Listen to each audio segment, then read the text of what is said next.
Welcome to the Marvel Cinematic University podcast. I'm your host, Anthony Canton III, and we are concluding our coverage, maybe not, we'll see, of the Disney Plus series Daredevil Born Again as we hit the season finale, episode 9. They went straight to hell, as the episode title says.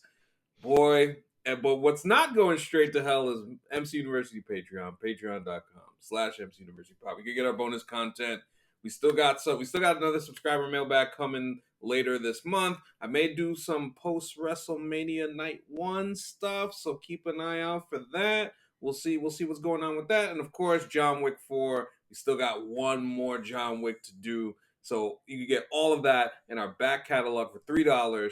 And of course, if you're subscribing, YouTube, if you're watching right now, like, comment, subscribe, you know the whole deal. Thank you all for listening and supporting. Just also quick shout out to my eldest son, Josiah, turned 6 today. Happy birthday, son. Salute to you, big dog. You're getting older. Time is flying. Jesus Christ, 2019 feels like 35 years ago. But it's only 6. But yes, I'm very, very grateful to be celebrating another birthday with my lovely son, Jojo. And with that being said, let me introduce the super producer, Jake Christie. Jake, how are you? I'm doing well. I know we'll talk about it, but I was really happy to be able to watch this episode with one Anthony Canton III. Oh, yes, yeah, we will discuss it shortly. And also, we do have a guest, our pal, our friend, our comrade. We leave the key under the mat, and he always comes back and takes it. Rod, a.k.a. the black guy who tips. Rod, how you doing, sir? Hey, good to see you, fellas. I gotta retaliate, but I feel like Rod's now gotta be the most frequent guest who has never a host at any point. I think he's got to have that by now. Yeah, I feel. Yeah, I mean, if you think about the years, yeah, pretty much. He's at that stage. He's at that level. And I want to send a quick shout out to our guy, our friend of the show, Hunter Radisi, as Jake and I were able to take in this episode at a Daredevil watch party, KCBC Brewery. Great time. There was a Daredevil cosplay show, and obviously, as you could see, if you're watching on YouTube, Jake got the poster. Wonderful stuff there. Mm-hmm. And we had a great time watching the episode. Very loud, boisterous, MCU centric fans. Mm-hmm. Like, they were really into this episode. In a way where I was like, a couple of times, like, I want to kind of hear what the folks are saying on the screen, because folks was just yelling, hooting and hollering and all that stuff. But I appreciate the passion. And then on top of that, at the end of the watch party, we got to meet the executive producer of Daredevil, Sana Amanat, who also was involved with Miss Marvel and does a lot of Marvel things. She's working on Daredevil season 2, and Jeremy Earl, aka Cole North, also showed up. So we got to meet him too. So it's a nice Daredevil experience. Was not expecting that, so it was a nice little surprise. Jake, what did you think of the whole thing? It was really fun. This is the third time I went there for an episode, and this was definitely the biggest crowd by probably like 4 times, and it was definitely the most enthusiastic. And it was like, yes, there were times where I'm like, I do want to hear it, but it does just like, it's infectious when there's a crowd, you know.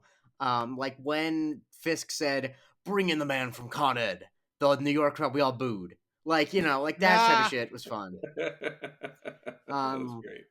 Yeah, I think that that whole vibe, like just doing that and getting involved, and I don't know, shouts to Hunter again. It just was such a fun time, and the cosplay competition was so cool. Like, people genuinely like put so much effort into. Like, it was like a real, like, you know, real pleasure. And yeah, I mean, I love watching things with the crowd. Anyone who knows me knows this. I go to the movies all the time for a reason, and like this, I didn't realize you could do that with television. But like, holy shit, yeah! Like, I'm excited. I hope they do it again for season 2. Yeah, and the energy was off the charts, and I think for good reason, quite frankly, because I think the most general thing that I'll say about this finale before we dive into it is explosive. Mm-hmm. That shit was explosive. A lot happened. I felt like it exceeded my expectations. I was not expecting some of the things that we got. Disney took it to a level that I would make the argument went past Netflix's violence. I was not expecting that level of violence in this episode. And I think more importantly, if you were a fan of the Netflix show, and the reason that you love the Netflix show is the interplay between the OGs, the original characters, specifically if you want to talk about Matt Murdock and Frank Castle Mhm. getting back to that, their banter, and then on top of that, Karen Page entering the proceedings. And then on top of that, a surprising, which we'll get into later, it seems like there's a little love triangle of brewing there. So that I'm looking forward to talking about that. But Rod, I want to just get your general thoughts on how you felt taking in this episode and kind of your feelings after seeing what we witnessed. Incredible stuff. Well, of course, I don't live in New York, so we didn't have any cool screenings where we got to meet all the people that made it. You know, that sounds awesome, and I actually would like to watch this one with a crowd. They could talk over it. I can get closed caption or go home and rewatch it. Mhm. But other than my jealousy of that experience that you guys got to have, I watched it in the crib, you know, with my wife, and yeah, it was a mind blowing episode. You know, I felt like my head was gonna explode the whole time. That it was just like intense. It felt kind of like the feeling I had when I watched like Uncut Gems, because and which is the feeling I want out of a Matt Murdock story. I want the like, how the fuck's he gonna get out of this? How's he gonna? And at every turn, they just turned up the heat like it was AC's house. Over and over. Like every scene, it was like, how could we make this more difficult for Matt? Starting with just not doing a time jump or anything, being like, he's Yeah. still got a bullet in his shoulder, and everything is coming down on him at once. And in the moment that you think maybe Fisk would have some sort of gratitude or reprieve, he chooses to turn up the heat on Matt as well, which just made this one of the most epic, great episodes of television in the MCU I've ever seen. 100%. Jake, how about you? What would you feel? Yeah, it was so propulsive in a way I really appreciated, because I feel like, especially towards the end of the 2010s, there was a big trend in television to make the last episode. This is not always a problem. Like The Pit, for example, does this, and I don't think it's a problem. But to make like the second to last episode like the big thing that happens, and then like the calm down the last episode. But in this show, I really like that like it's pedal to the metal to the end. And yeah, I think that the stuff like that they take things farther than I think you think they're going to, especially with the Fisk stuff. Like I didn't expect the shit to get that crazy that quickly. Um, and then with Matt, I think like what Rod said, like the fact that this all takes place the same night, really, that he's got a bullet wound in his arm, that like I think it just adds so much tension because in every scene, because it's like, yeah, he's still beating people up, but he's got a bad arm, you know. He's like Matt Stafford throwing that 2-point conversion, you know, and he, I don't know. I thought it was just a really awesome episode. It's I think in so many ways I think about specifically some of the not only the callbacks but kind of the way that this show ended up moving things forward in a way that kind of differentiates itself from the Netflix show while at the same time showing reverence and love for the Netflix show, which I appreciated a great deal. And the Fisk stuff that both of you guys mentioned, specifically the Matt, where we think that, oh, maybe he might just let Matt off the hook, but he sees an opportunity. And it's almost like, as this character has we've seen Wilson Fisk kind of grow in his own way and change, but then get back to the old him. But also, it seems like an even more menacing version of him, just because he's got the battery in his back from his wife.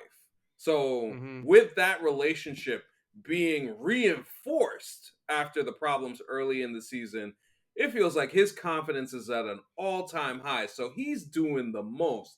He has everybody in his staff is like, yo, if you ain't a part of this, we putting you in a cage. If you ain't a part of this, hey man, we know that you invested this, and you invested this. So if you don't want to be down with us, hey, you could make a different choice. But I don't know if that one's gonna work out for you. Yeah, he was And that kingpinning again. Like that felt good because we've all been waiting.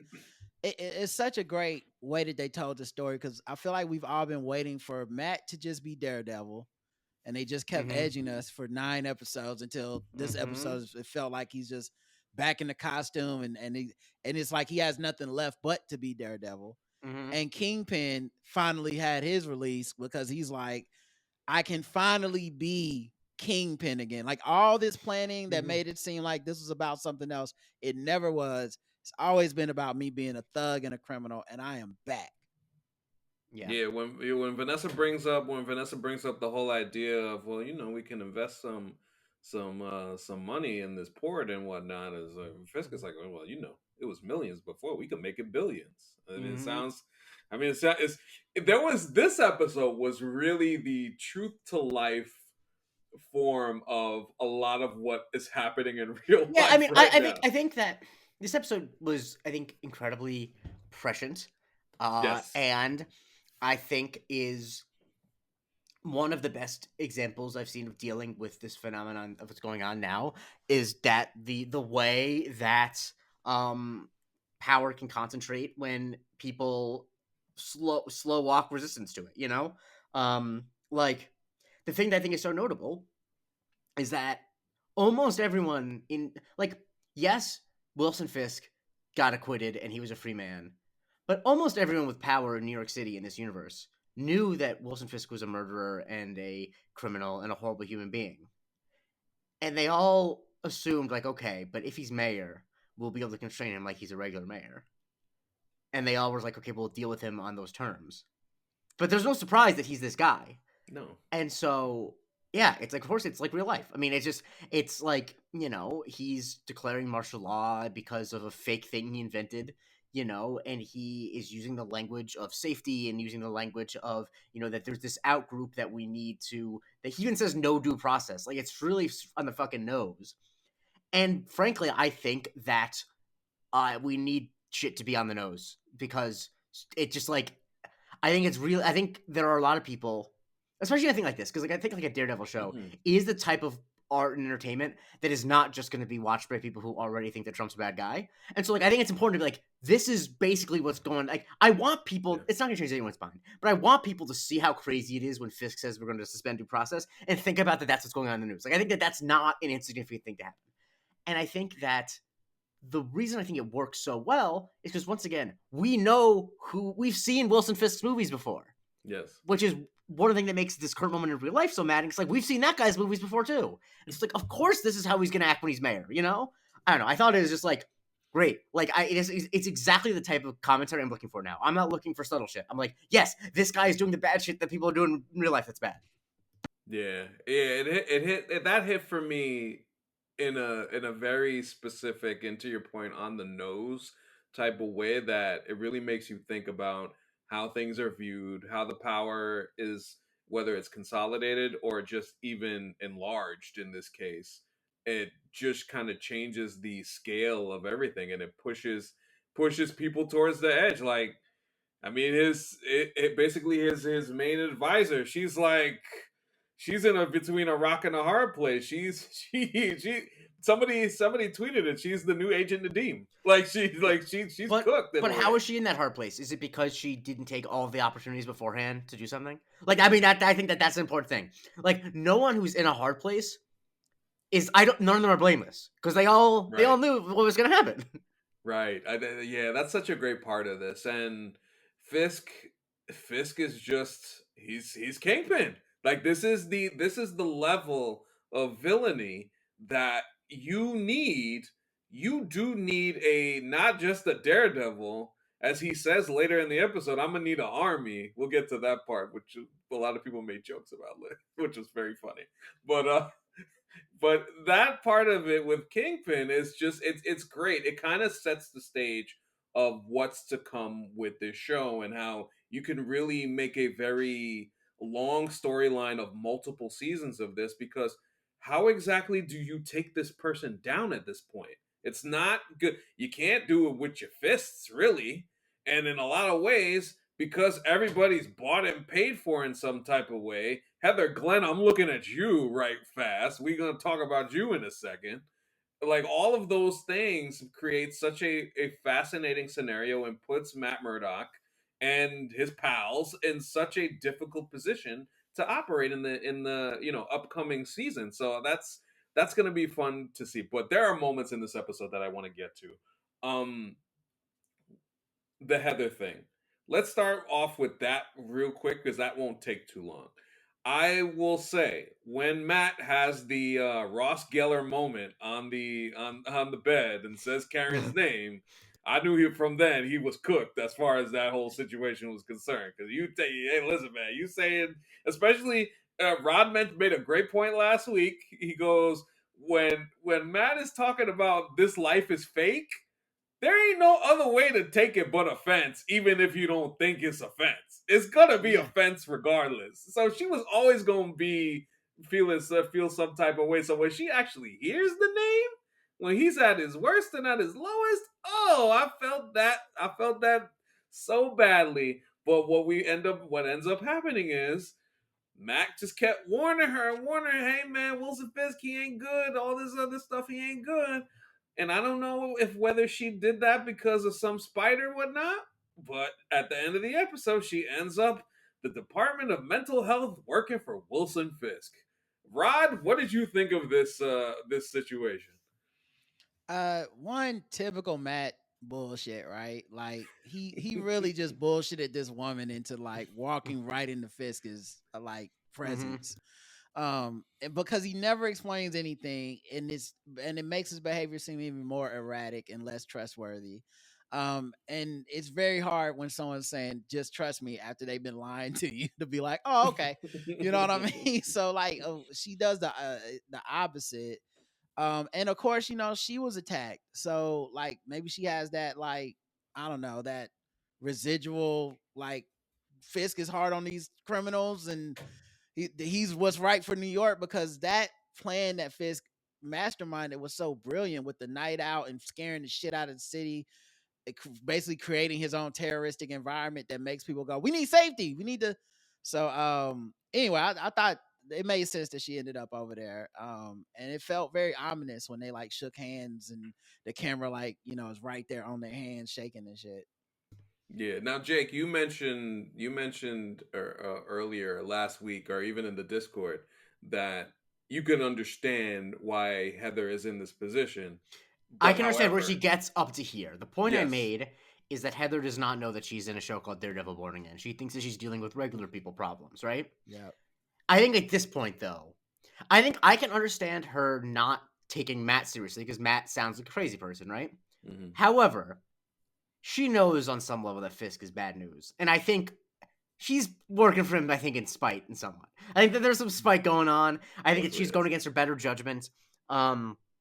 So like now, like that defense, I think she gave that up. I think, like I said, I'm generally sympathetic to characters who don't know that they are in TV shows that have parentheses genre superhero. Like she thinks, oh, I'm in a drama. I'm a therapist. I'm living a more normal life. I buy groceries. But she at this point is like she's dealing with a guy who she knows is Nick Kingpin. Like that's just you can't do that. But Although once also again, like she saw Matt save his life.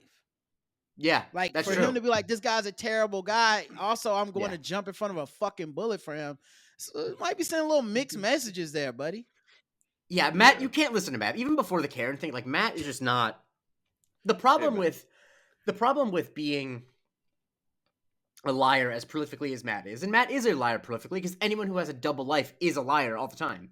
The Right. problem is that the moment where you need to have a very serious no, listen to me, you can't be trusted. Because like we know we were watching Daredevil Born Again. We know what Matt's saying is true. But to Heather, Matt has been lying as much as he's been telling the truth to her. He's not a The trustworthy entire person to time. her. Yeah, Yep. it's just such a difficult position to be in, and then on top of that, you you leave her with, and what in a lot of cases, like sometimes agree hurt people, and she went through a very traumatic experience with Muse, and it seemed like the way Matt was talking to her, with obviously her not knowing about, Daredevil ain't that bad. I don't know why you think Daredevil's that bad, and what else is she supposed to think in regards to that? It was so funny because when they showed her with Fist, the crowd in our watch party was booing the hell out of her. Oh my god, she Mm. is Skylar White levels. Like Oh no. the criticism is just like at an all time high with her. She's a heel in all of the finest forms. So Ah. I expect that we'll see more of her next season. That should be interesting how that relationship continues to play out with not only her and Fisk, and what occurs between her and Matt, because obviously everything is different now. And the reason that's different now is because one Karen Page is back in the fold. And gentlemen, I gotta tell you, Jake knows this, knows me better than most people do in terms of like how I feel when it comes to like the nice little romantic yearning stuff. And let me tell you, when Karen Page showed up, and then they had that scene with Castle and Matt and they having the back and forth. It's like, oh, your heart was beating a certain way when Frank was there.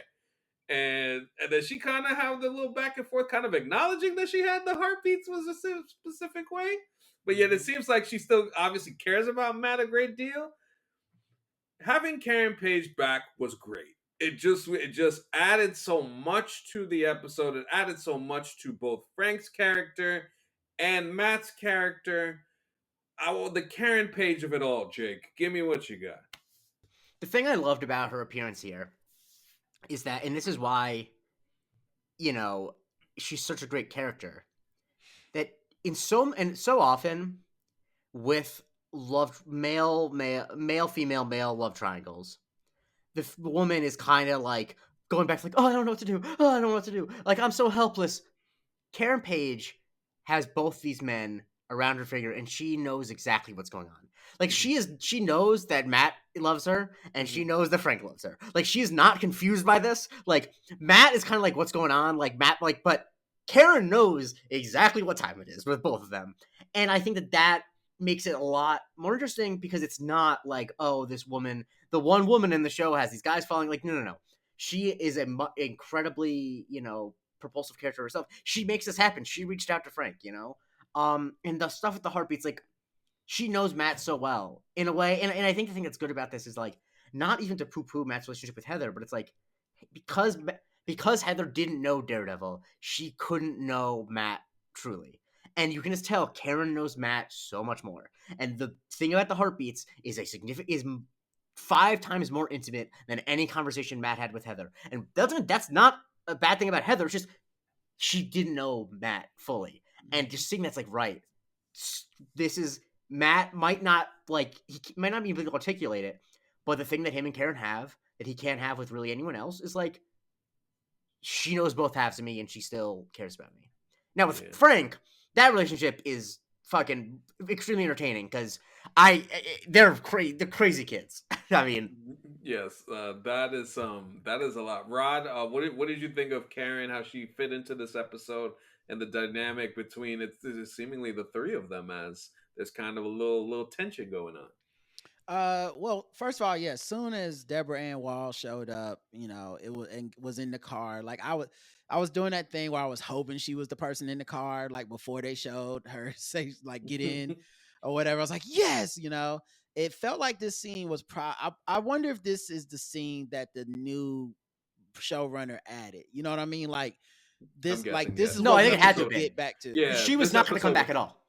Okay, yeah. So this felt like this episode felt like this is our landing point, and if we land here, everybody will kind of forgive the back and forth and some of the, like, messiness of, like, some of the other smaller intricacies in the plot.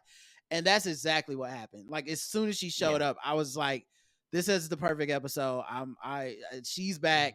Frank and Matt are both looking at her with yearning, because Deborah Ann Wall is, like, one of the most yearningest ass actresses we have. Like, if you need to do some yearning, you go ahead and cast her. I feel like that's all her role was on True Blood, was just years of yearning to not be a vampire. She definitely has sending letter, like, she has carrying in your pocket when you're in a trench in war look. You know what I mean? Like, if you saw, like, an old photo of her, like, I'm going back to my sweetheart. Like, that's what she looks like. Complimentary. Yeah, it's very it's very endearing. Like, even with that clip going around with John Bernthal, she teaches them Dungeons and Dragons in like 5 minutes. It's like I fell in love with her too. I was like, I see it. Yep, that's it. With that, alabaster skin and that rack. So it was good to see. What are you capable of?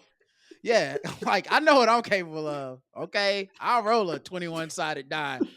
But yeah, so, like, that chemistry immediately hit. And ironically, in the same it is as intimate for him and Frank as it is for him and Karen when it comes to like knowing the fullness of each other. Yeah. And the thing that I think we had to go back to is she killed that man in cold blood. Yeah. And so Sure her and did. Frank is not as crazy as it seemed. Like No. like I feel Got like her arrested and down. Frank, Shout out you to know, Wesley. that makes sense in a way. Yeah, it does. It does. If like remembering the Punisher show and the stuff that she showed up in with him, they have kind of just like these knowing looks. There's not words that necessarily need to be said, and this same conversation as she and Matt are leaving is very short and to the point, and just the way that Frank, and this is John Bernthal, just be acting his ass off in everything that he's in. Oh, just always, it's never. He shows it's up always for on two scenes. He shows up for 2 scenes in that Remy Malek movie, The Amateur, which is just fine. Fucking destroys it. I'm like, what the. He does it everything. Destroys 2 scenes. You're like, oh, that's the best thing in the movie. It doesn't. He's matter so what good. He's so good. It's so ridiculous. But then just a little simple, like he looks at her and goes, I did the favor for you. And you could just tell just him saying that was just like it told the whole story right there. Especially at the start when he's like, you know, I'm doing this because I got a phone call. And I'm like, and in my, you know, because of MCU, my mind is all like, who called him? Is it Reed Richards? Was it Peter Parker? You know, like all these big ass names for some reason. Like any of that makes sense in the context of this show. And then of course when he reveals it's Karen, you're like, of course, yeah, it would be Karen. Duh. She knew where he was and had his phone number the whole time. And he got a haircut and is wearing aftershave. Yep. Yeah, he knew what he was doing. He went by supercuts first.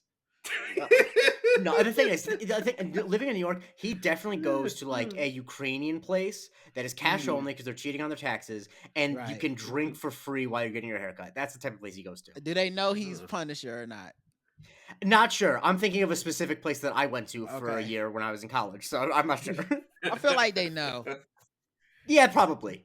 He probably got rid of another gang. Yes, yeah. They probably were getting extorted. He killed a couple guys. They were like, haircuts for free, my friend. Oh man, and I mean, when we talk about Frank Castle, I mean, quite frankly, the Punisher's just a fucking brutal dude, man. Yeah. Okay, so before the whole yearning and talking and all that other stuff, we are at Matt's place. And Matt is limping back with the gown, with his ass hanging out, as Frank notes, calling him Nightgown Man and stuff like that. First of all, before any of the shit gets started, the banter between them is just tremendous. It's just straight out of a comic book. So good. Those two are at such a level now, chemistry wise, where it's like, man, if they just did Daredevil and Punisher a whole show, like, just sign me up. I'll be there the entire time. There's just tremendous stuff between those two. He's just like, you just gonna do this with your ass hanging out or whatever, and then Matt flips him off.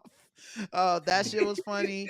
When he's like, they come up here, I'm not gonna be playing patty cake with them. like he was so fucking good, man. It's so good. So good.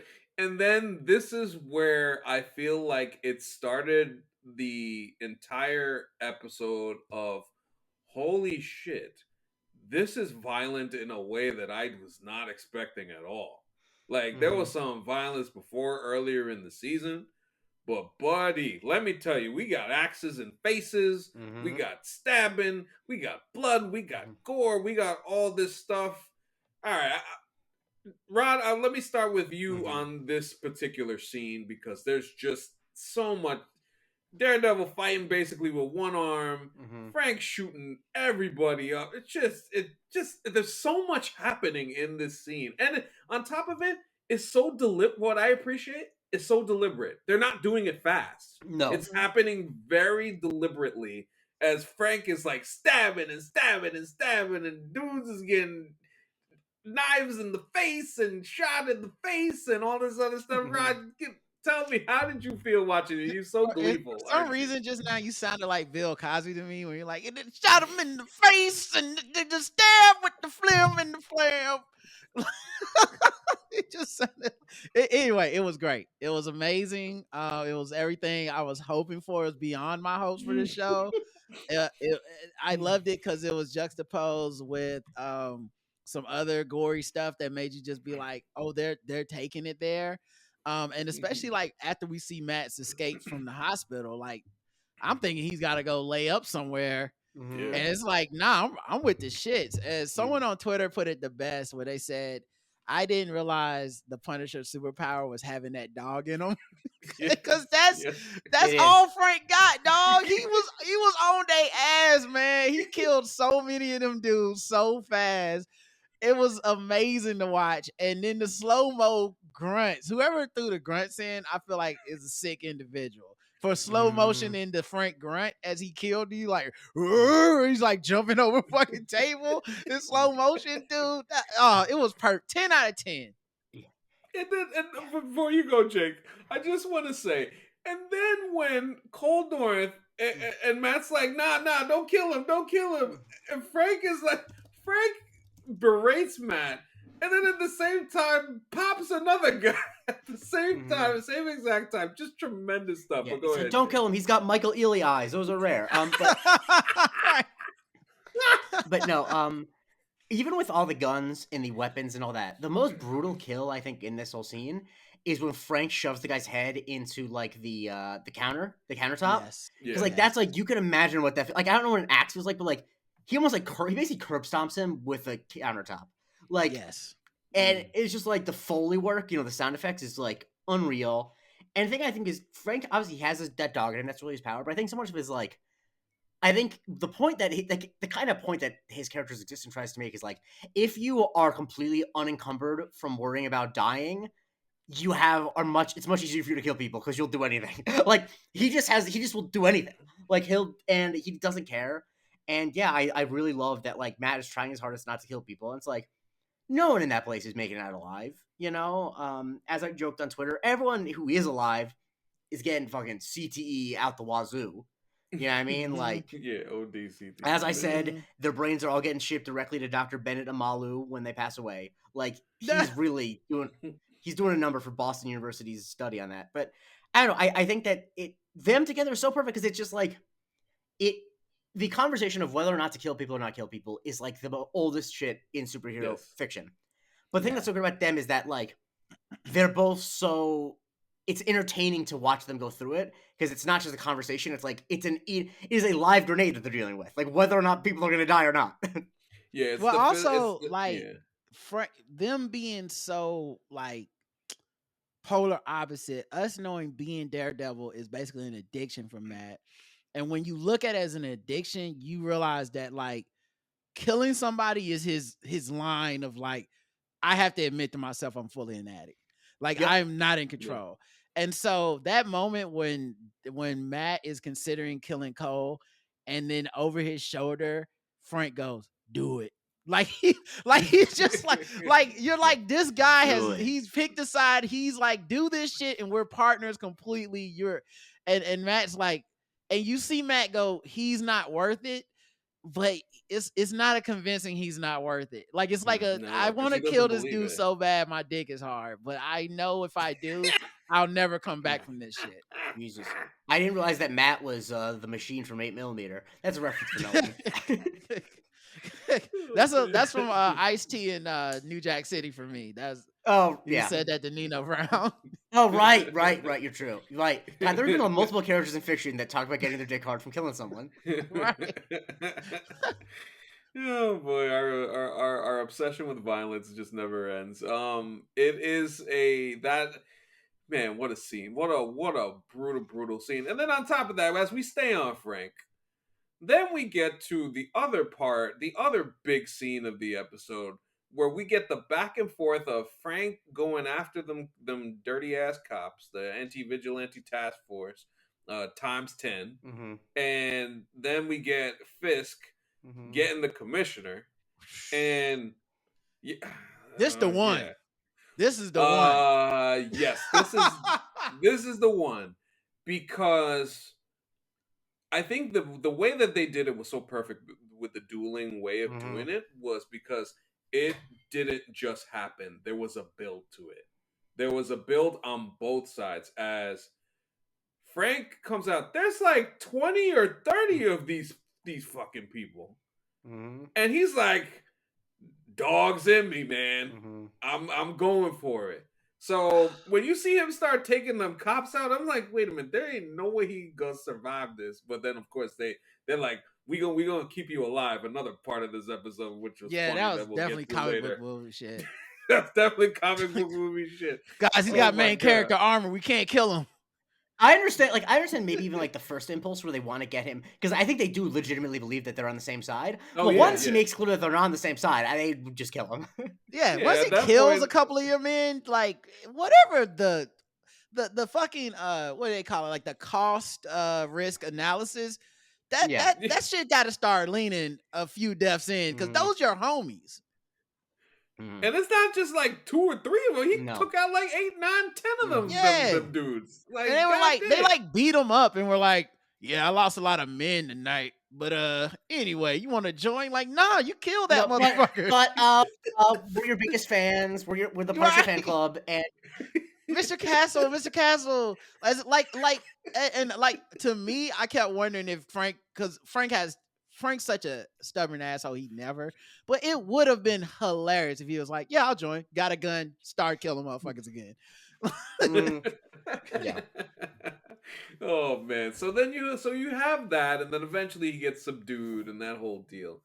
Then we get to Wilson Fisk with the commissioner and all of them folks in the room at the same time, the anti-vigilante You task never force. ever want to walk into a room and see that plastic tarp hanging from the walls. You never want to have it happen. Nothing, unless you see a paint roll somewhere, you're fucked.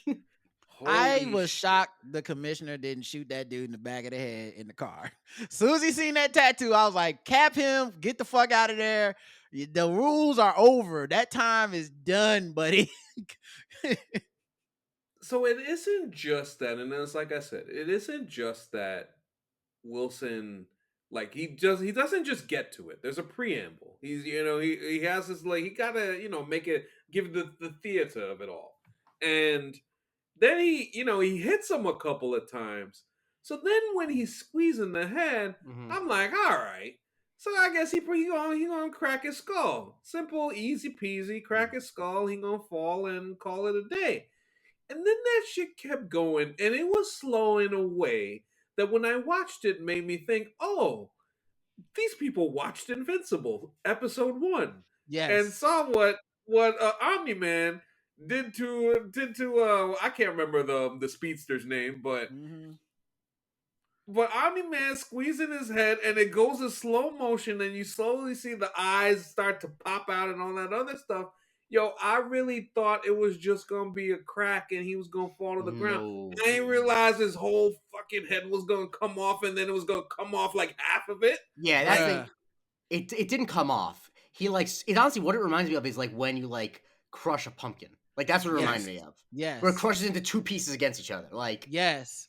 What I liked about this is a few things. First Mhm. of all, Wilson Fisk, evil. Like, just there's Mhm. no room, there's no wiggle room. There's up until this point, everyone in the room could have justified, oh, he's protecting the city. And that's Mhm. always kind of been the thing for this character, is like, these are Mhm. 2 anti-heroes, essentially. They both are no. One of these motherfuckers is evil.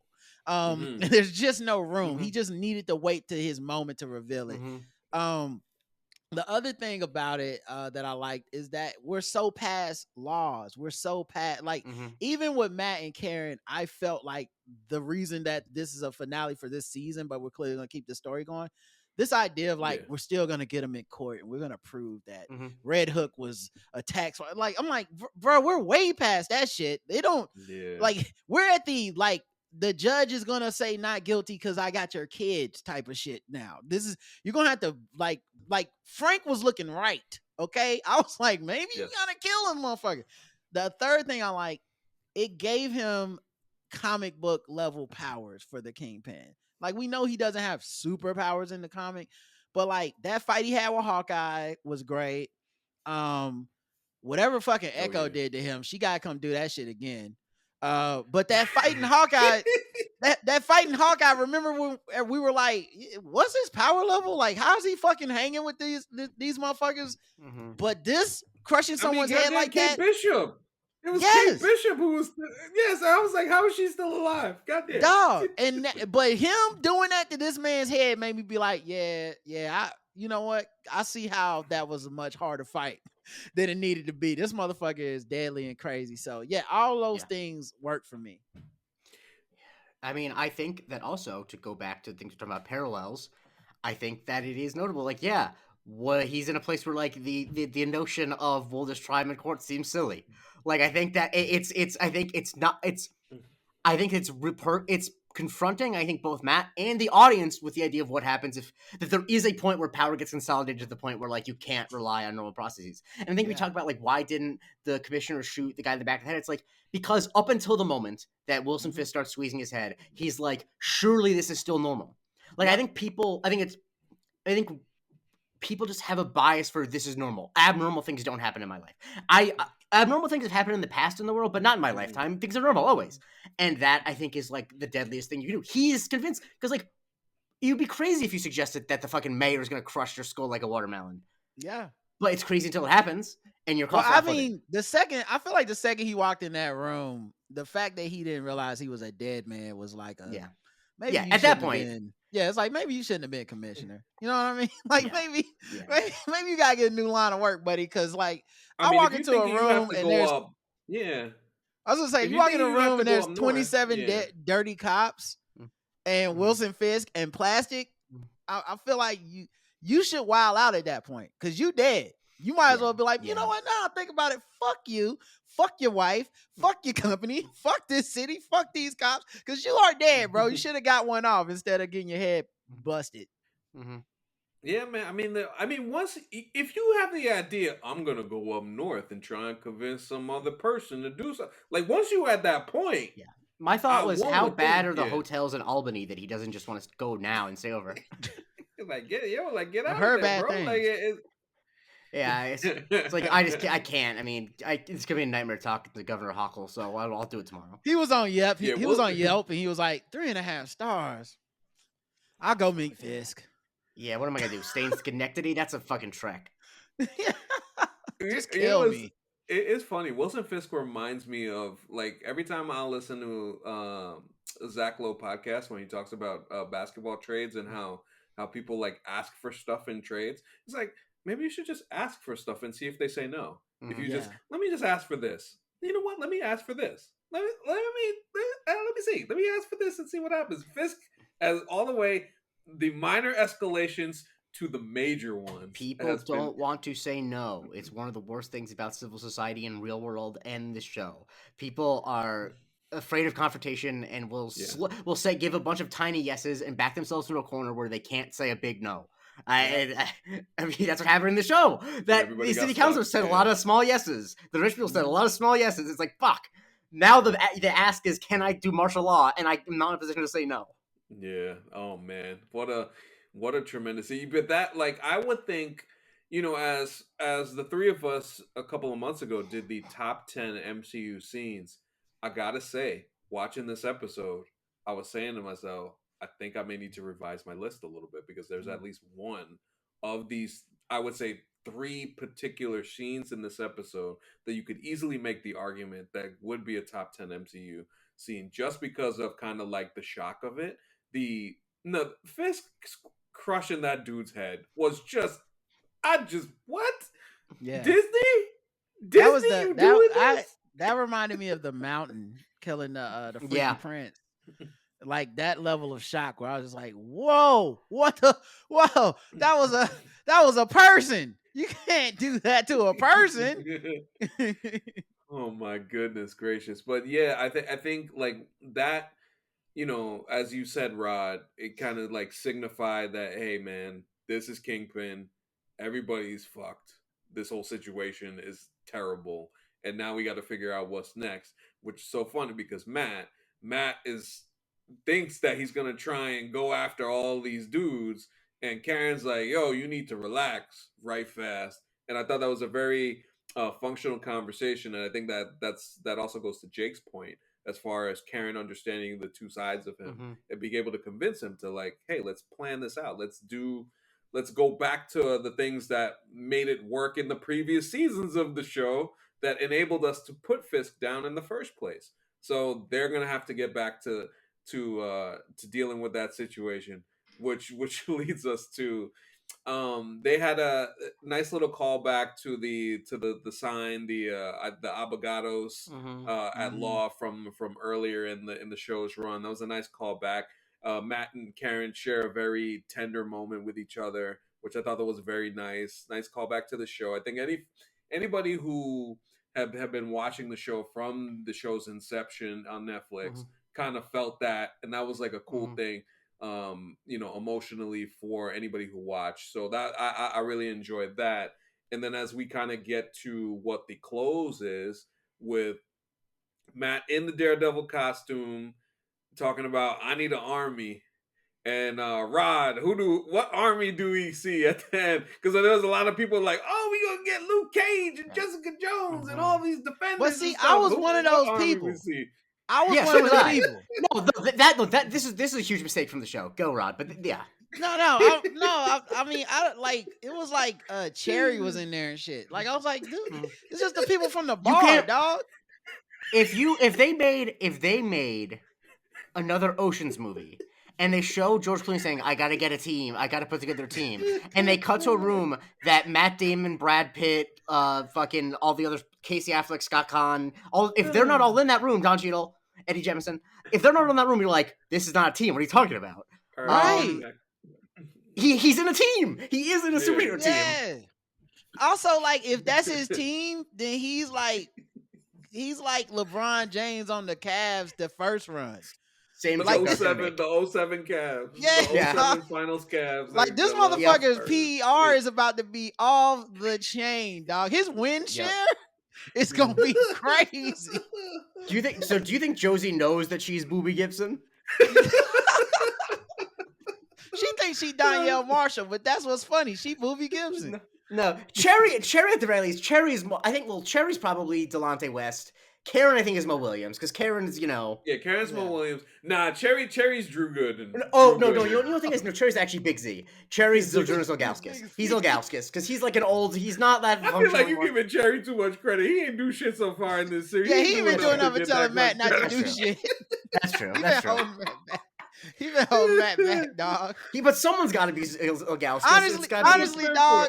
Honestly, at this, that's what would have been hilarious if they ended it with him giving a speech about being right the whole fucking time. Because that's really what happened. Everybody thought the normal levels of power were gonna hold Fisk in check, and Matt's the only one like, nah, you need his ass whooped, bro. This shit is real. No, put on that costume. I'm gonna start working for you. Oh well, how did that work out? Okay, Commissioner got a pumpkin head now because of y'all motherfuckers.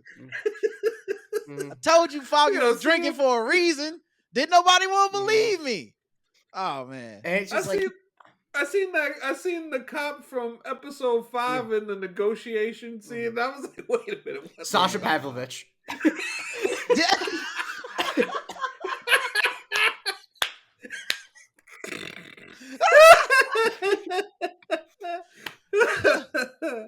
Oh my god! I will say, honestly, Cherry might be the coach. Cherry might. Yeah, be the Cherry's coach. Mike Brown. Yeah, Cherry might be the coach. Mike Brown. I do have to say, this wrap up. I know AC was there, and I tweeted about this. Yes, you sure did. It's set to the Radiohead song "Everything in Its Right Place," which is a song. I mean, I once joked in college. I said like self-effacingly, like, as you can tell by everything about me, my favorite band's Radiohead, and the person I was talking to didn't even give a courtesy chuckle. They're just like, yes, like, and so. I think that it's a perfect. I mean, it's a great song to needle drop because it just like it's honestly sounds like nothing else ever. And the thing is, it was the first song on their album Kid A, which was their album where they basically went entirely electronic after being a fairly like a little weird but fairly conventional band beforehand. And I think it's such a great song to do in this because the main hook of the song is just saying everything in its right place over and over again. But the sound of the song is so discordant, it's so atonal in ways that most songs aren't, that the clear message of the song is everything is not in its right place at all. Like it really is. It's an I mean, the reason why it's such a good opening to that album is it unmoors you from everything you understand about like music, about how pop songs from big bands are supposed to sound. And so I think even though like the stuff that's actually happening on screen is like normal stuff, it is just so disconcerting, and like it it it really like puts you in the unreality, because like we joke about it, but like what Fisk is suggesting is like a fundamental change of every person's life in New York, period. Like he's creating a dystopia, and I feel like keeping us off balance for the end, you know, and having that energy, I think was just like, it was so fucking cool. Yeah, I really thought, because I love a good season ending wrap up set to music, and when they pick a song that I love, it's just like cooking with charcoal, because you know, grew up grilling, so I'm not gonna do fish grease. You're cooking with charcoal. Oh yeah, the fish grease was out at the end. I mean, Fisk with the speech with the "I love New York" at the end was just like Yeah. Oh, chef's that was kiss. so disturbing. That creepy smile. They does. Yeah. Oh, the curfew at 8 p.m. for New York City is just APM, The like fucking dog. economy. right. I mean, goodness gracious. And then the whole people in cages shit with him and Vanessa just walking by everybody. I saw my man, what you call it, Tony Dalton, Jack Duquesne in there in the cage. Honestly, good for him, because he's in the opening credits, so that means that he gets series regular money for just sitting in a cage for an hour. That's good for him. Yeah. Shout out to that. So we got him, and then we get Frank in the cage too, which doesn't seem like that lasts very long, because there's a mid credit scene where Frank is convinces what was the poor bastard's name again? Something it was Italian. Anthony. It was an Anthony. It was an Anthony from New Jersey. That's a strong name. I said this brother is dead. Yeah, he's from Jersey too. Yeah, so I was like, these fucking fanboys, you don't know that's why he told them y'all don't know what y'all talking about, because I'm a fucking machine. I'm gonna kill y'all. And of course Frank does what he does, pulls the dude's arm, and it seemed like he breaks it, and I'm sure he does way more than that, and I'm gonna guess that Frank gets out. And I think what we can now do as the episode wraps, there's a lot of different threads to pull on. Like, one, this is what we know. We know that there will be a season 2 next March. Thank God that it's next year and not 2 years from now or 3 years from now. It seems like they are focused on doing the show for many seasons each year as they possibly can, which is wonderful, because we love these characters, we love this story. And then on top of that, of course, we got the Punisher special presentation that's supposed to be running in the midst of Born Again season 2. So that's cool too. So we're gonna get a little Frank story, solo story on his own, and I think he is supposed to be in season 2 as well. So we'll get plenty of Frank Castle going forward. And I guess before we get into like what we liked about the season and things that we would want to see going forward, I want to kind of analyze some of the stuff that's currently going on storyline wise. So we got BB in a bit of a tough position now, as basically all of her agency has been stripped away, and she lost the source that she would have had in terms of going after Fisk. So now she's in a difficult position. Daniel seems like Daniel and Buck are in the catbird seat. Everything is working out swimmingly for them, and that's going to be fascinating too. So we have those little characters seem like they will play a role. It seems like Kirsten might have actually listened to Matt in terms of the Foggy thing and everything that's going along with that. So she might be looking into some of the things that are going on. Rod, are there any particular plot threads that interest you going forward, besides like the main ones that we can get into in a second? White Tiger. I want to know if his niece is gonna get I think it's his niece, but if she's gonna get that, if she's gonna join up to the army, and if we're gonna see anything with her next season, or if they're gonna, maybe even save that for a Young Avengers or something, but continue telling at least a little bit of her story here. Because they did show her in the montage at the end, which made me feel like they're not completely dropping that character exists and has more to do in this world. So yeah, that was probably the only thing that you didn't mention that I was like, I'm very intrigued by this. And how about you, Jake? Anything smaller before I I get mean, to the I big do want to go stuff? back to the point you're making about, because I feel like Daniel's storyline is obviously a lot different than Buck's, because Buck was already a killer. He was already, Yeah, Buck was it was out But there. there was a moment in, and I love when you see this with a nepo baby, and I don't use that term derogatorily because like most like fucking they're fifth generation butchers, and you don't get mad at them. So like, Right. but there were some moments in that scene where he's shaking down the council where it's like you just see his dad, like it's like fuck, like he actually has it. Like he's kind of like he's like goofier than his dad. Obviously, he's like more boyish than his dad, but like He got it. to go from how he started, like he's legitimately scary in those scenes. Yeah. In a way that like you would not have thought when you first saw him be like the doofy guy. And it's like I'm really excited to see I'm excited to see him in season 2, but part of me is like, then they got to kill him off because I don't want actor Michael Gandolfini to be tied to doing the show if he's going to be like the 7th character. Like I want to see the shit he does because he's such an interesting actor. It's a great slow burn that they did to get him to this point, and now he's in a position of some semblance of power, being the deputy mayor, and what that means. That's gonna be a lot of fun to see. I'm looking forward to that. I also like his Excuse me, I'm style. having the Of, Stu Gatz I like moment his. again. I also like his delivery. Yeah, Like, cause it's not Great like his delivery, yeah. delivery is still is threatening, but it's not menacing in that, and like it's No. very laid back, matter of fact, and almost like your mind has to catch up to. Oh, this dude just threatened me. Exactly. And every time he does it, it works for me. Like every scene when he did it with BB, and also because it causes tension because when he leaves things like nebulous, where you're like that could have been a threat and that could have been him just talking. I don't know. And that's just as scary when you know the power behind him is Kingpin. And so how you interpret him might mean death for you if you're wrong. There's an old phrase that World War II historians use called working towards the Führer, where you create a scenario where people never really know exactly what the bad guy wants, so they keep trying to do things to please them. And it feels like he's very much good at wielding that. He's good at getting people to work towards Fisk. Yeah, the man, that's gonna be very fun to see. Big picture though, like I think so. Obviously, we made the jokes about who we saw at the end, but I have a feeling that we're going to get Rod shaking his head.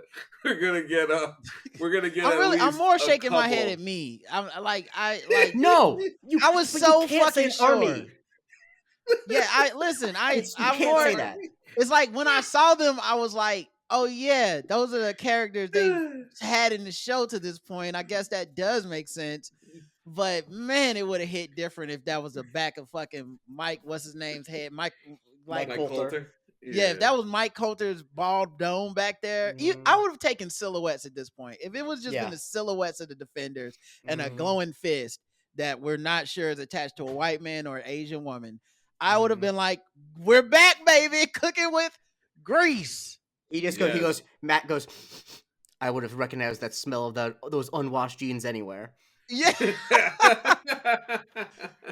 Yeah, really, Jessica? You know she has half a bottle of bourbon. Which is so funny that end scene is ripped from a comic panel, and it's like a bunch of heroes in there, and in this it's a bunch of them folks. It's just so fucking funny, man. Damn it! It's like they're so clearly teasing that at the very least Kristen Ritter is going to come back. Yeah, you could have shot that. Kristen Ritter clearly has teased that she's coming back in her Instagram stories with Charlie Cox. At the same time. You're not fooling and then Mike Coulter man. got in on it too. Yeah. So allegedly, I feel like we're gonna get some of these people back this season. Finn gonna start stalking that motherfucker. He gonna be outside. He gonna be outside his house when he's just checking the mail. He's gonna be like, hey, take a selfie with me real quick, man. Oh my god! So I think at the very honestly, least, I'm slowly coming around. I'm like, honestly, let him do it. I like the last 3 weeks. I'm just like, oh, you know what? Let the man do it again. Why not? He's worn you down. Hey, it's like, why not? I feel like you're finally meeting me where I've been already. Yeah. It wasn't Finn Jones' fault. It's not on him. That was a shitty production, and he just basically ended up being the face of a shitty production. I feel about him the way black people feel about the dude that played Jar Jar Binks, where I'm like, nah, man, give him a shot. He might be good. And when we seen that dude show up in the actual the Mandalorian or whatever, it was like, oh man, it was a full circle moment. He got to be in an actual good Star Wars thing. as opposed to Yeah. what he started out in. And I feel like Finn Jones should at least get a chance to be in a good MCU production with actual stunt people who know how to make his moves look good. Like that would be nice. Have you ever seen the story of Ahmed Best talking about when George Lucas introduced him to Michael Jackson? That apparently No. Michael Jackson was really rude to him and cold to him. And what he later learned is because originally George Lucas said that Michael Jackson could voice Jar Jar Binks, but he liked what Ahmed Best was doing on set, so he said, no, never mind. That's might be apocryphal. That's like the part about George, that's a rumor, but Ahmed Best didn't eat him, and he was like really cold to him, and was really nice to everyone else. And apparently it was because he said he. But so that makes me so thankful for Ahmed Best though, because I don't think that whatever Michael Jackson would have done would have been worse. I'm sorry, it just would have been. It wouldn't work. Oh my god! Me's a big booming. Hee hee. Where did that come from? Oh my god! Oh goodness gracious! Wow. Oh goodness gracious! As I've always maintained, the third most racist character in that movie. There are two characters that are more racist than that. Yeah, movie. agree. Number two, obviously Watto, and then number one is the Nemoidians. The Nemoidians are the most racist thing in any of Star Wars. The Japanese businessmen. Yes. Yes. Honestly, also the fucking leader of the tribe of Jar Jar Binks, way more of a racist character than Jar Jar Binks. Did you know who plays him? A white man.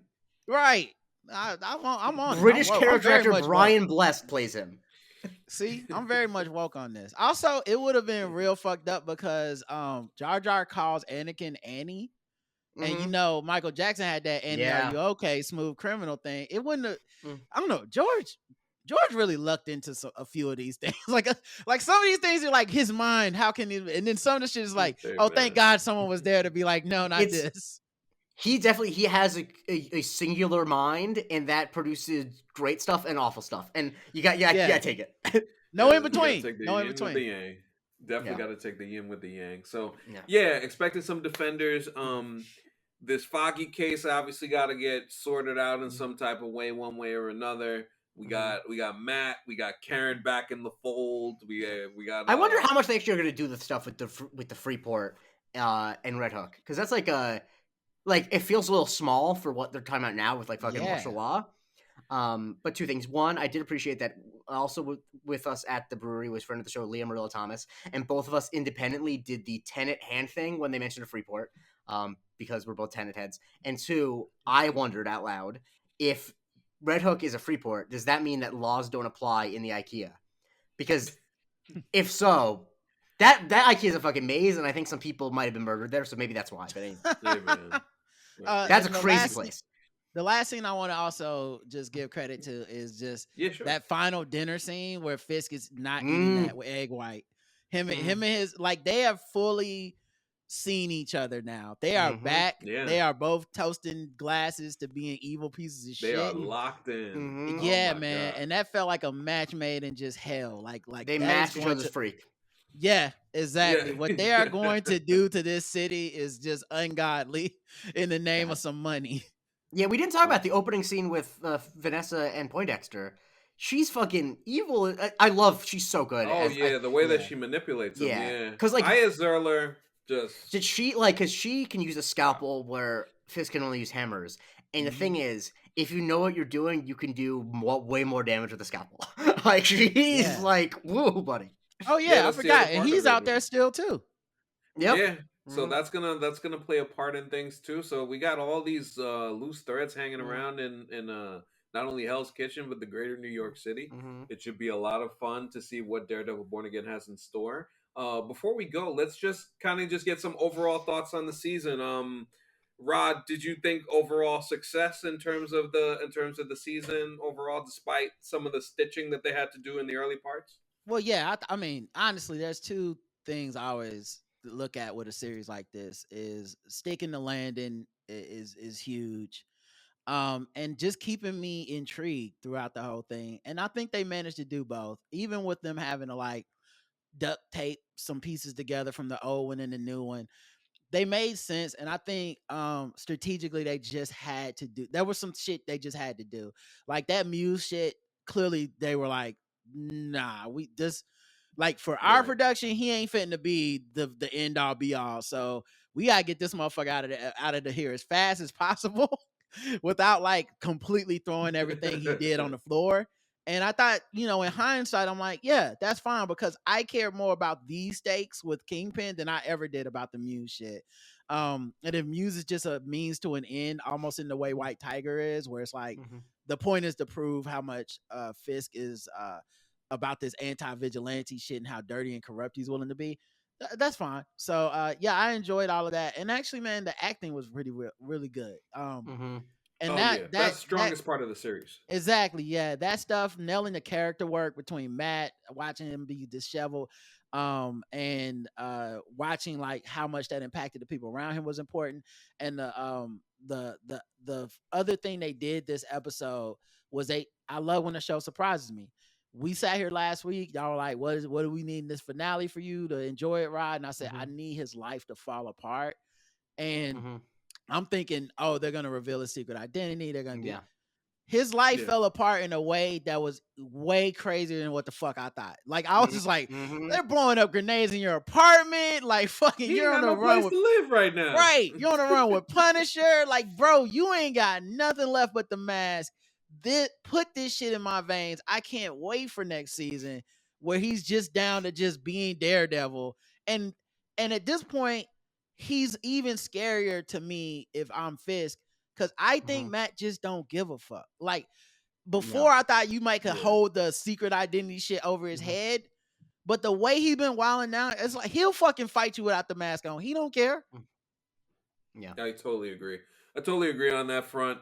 That's yeah. I think it was overall success for sure. But Jake, I want to hear you like overall thoughts on the season. I think the compliment I'll give it in the way that it stitched everything together is that the problems that came with the stitching are things you notice in the 100-foot view, not as you're watching. And I think if you have to make the choice, you always want to make it better to watch as it's going on than better in hindsight. Like, yeah, there was some like some things like you're like this, like the Muse storyline cut too short, yada yada. But I think they made a conscious choice to make it propulsive and interesting as it was going and worked around that. And that I think was absolutely the right decision. And so while I am not 100% content with everything that happened, everything with yada yada, I enjoyed every moment of watching it, and that I think is the thing that people, when we analyze television, lose sight of. Where it's like that is actually way more important than you thinking it's well put together after you already watched it. You know what I mean? Like, did you enjoy watching it? Was it successful as a entertaining piece of television? And it honestly was. It really was. Even though it started off a little bumpy in the first couple episodes. I mean, the first episode was great, but the like 2 through 5, had some problems. But the way where it ended, it's like holy shit, like. It's Devil's Reign. I mean, fuck. Yeah, I mean, we are here, and I think more so than anything else, to kind of piggyback on both your guys' points, I just found if I go and think back on the season, there were a lot of memorable moments as I go back. So you have obviously Foggy dying. You have the Punisher Matt first conversation, which was a fantastic scene. You have the stuff with Fisk and Vanessa going back and forth, and everything kind of leading to this crescendo of this episode where I mean it's some of the damnedest shit in the MCU, to be quite honest, that I've seen. So I think from specifically that standpoint on its own, it was that kind of hits home with me. And then I think overall I continue to say this throughout the entire season, and it still rings true. The character work done with Fisk and Murdoch this entire season allowed the show to get through the bumpy parts and lead us to the end where everything kind of hits, and then now you feel like they have hit the ground running for a great season 2 and beyond. So that's kind of where I land with it. This is man, just wonderful to get some of the street level stuff back in the MCU, which is important. I know folks are a little upset, like, where's Spider-Man at? What's he doing? Is he just relaxing? He's just chilling? Dog, you cannot have right, Spider-Man in a universe where a man's head gets crushed like that. Peter need to stay his ass home. Yeah, and then also, I mean, Sony. Shout out to Sony or shout out to Sony, depending on how you feel about the whole situation. That's I'd just love the to right see. situation. I'd love to see Echo come back too. Now that I think about it, now that we're talking about it in the Defenders, Yeah. I think that would be a good place to get Echo back in, because I actually enjoyed Echo and felt like it got a raw deal, where people were like shitting on it before it even came out, and then it came out and it was better than people thought it would be, but then it really left, like they kind of abandoned it. They put every episode out at once, and Sounds like the Marvels. Sounds Mm. like Yeah, seemingly sounds it's a like what they're trend. doing to It's a trend. Ironheart too. It seems like a trend Yeah, that's it seemed like a happening trend. there. So like I would love to see her in this realm. And especially with her and Kingpin's history. Like if he looked up and she had joined up with Matt, I think he'd want to crush some more heads. Hopefully, maybe something along those lines. Maybe in season 3, as currently Alaqua Cox is pregnant, so she'll be A pregnant preoccupied Echo for the could time work being. though. She like I mean, she like, I mean, I she don't like, know I what can the do insurance is anything. like on that. I'm just joking, guys. if she, Some of these are jokes. No, no. Hey, I mean, they did it in Spider-Verse, so. they sure did. They sure definitely did. But yeah, Daredevil Born Again, a lot of fun to discuss, a lot of fun to talk about, and we'll look forward to seeing Matt Murdock's next appearance next year and all of the crazy cast of characters that come along with them. This has been fun to discuss. Want to thank our pal Rod for joining us once again to close this out.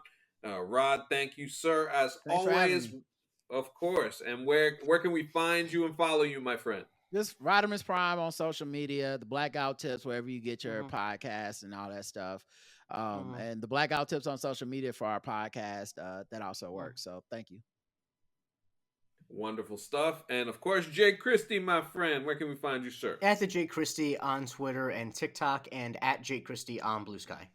Wonderful. You can follow me on Twitter at @AnthonyCanton_3. Follow me on Blue Sky at AnthonyCanton3. There'll be plenty of WrestleMania tweets or Blue Sky stuff this weekend from yours truly. Follow the show at MC University Pod on all platforms. Subscribe to the YouTube channel, the Patreon, all of those wonderful things. And we will try and not go straight to hell as we say goodbye to one Rod Morrow and one Jake Christie and Anthony Canton III. This has been Marvel Cinematic University, and we will talk to you next time when we will be Daredevil Born Again.